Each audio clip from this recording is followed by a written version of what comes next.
பகுதியில் ஒரே இடத்தில் இ பாஸ் ஆய்வு நடப்பதால் கடும் வாகன நெரிசல் ஏற்பட்டது.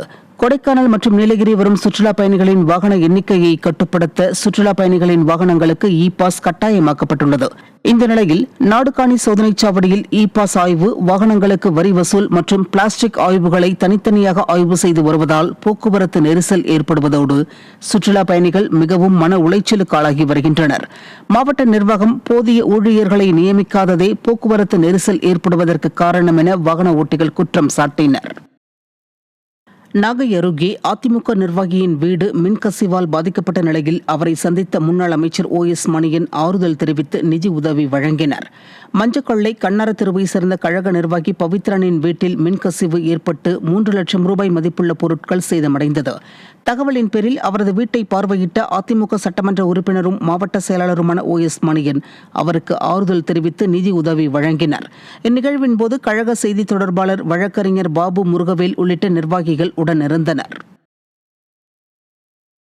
மதுரை மாவட்டம் மேலூர் அருகே கிடாரிப்பட்டி மேலத்தோப்பில் புதிதாக கட்டப்பட்டுள்ள கலையரங்க கட்டிடத்தை அதிமுக சட்டமன்ற உறுப்பினர் திறந்து வைத்தார். கிடாரிப்பட்டி மேலத்தோப்பில் மேலூர் சட்டமன்ற உறுப்பினர் மேம்பாட்டு நிதியிலிருந்து 8 லட்சம் ரூபாய் மதிப்பில் புதிய கலையரங்கம், மேலூர் யூனியன் பொது நிதியிலிருந்து 5 லட்சம் ரூபாய் மதிப்பீட்டில் பவர் பிளாக் சாலை, 4 லட்சம் ரூபாய் மதிப்பீட்டில் கலையரங்க கட்டிடம் முன்பு பவர் பிளாக் சாலை ஆகியவை கட்டி முடிக்கப்பட்டது.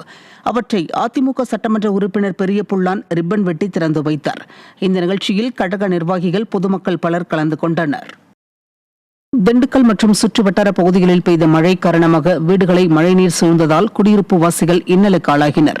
விடியா ஸ்டாலின் ஆட்சியில் கழிவுநீர் கால்வாய் முறையாக பராமரிக்கப்படாததால் சாலைகளில் தண்ணீர் தேங்கியதில் பொதுமக்கள் மற்றும் வாகன ஓட்டிகள் அவதியடைந்தனர்.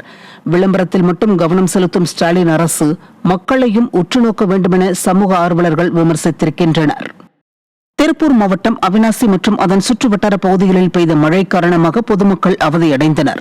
அவிநாசி, சேவூர், அணைப்புதூர், ஆட்டையம்பாளையம், வேலாயுதம்பாளையம், தெக்களூர், கருவலூர், காசிக்கவுண்டன்புதூர் உள்ளிட்ட சுற்றுவட்டார பகுதிகளில் மழை பெய்தது.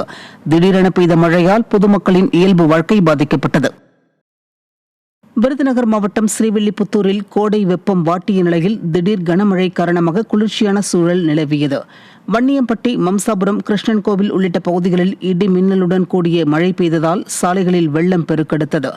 கோடை வெப்பம் தணிந்து அப்பகுதியில் குளிர்ச்சி ஏற்பட்ட நிலையில் நிலத்தடி நீர்மட்டம் உயர வாய்ப்புள்ளதால் விவசாயிகள் மகிழ்ச்சி அடைந்தனர்.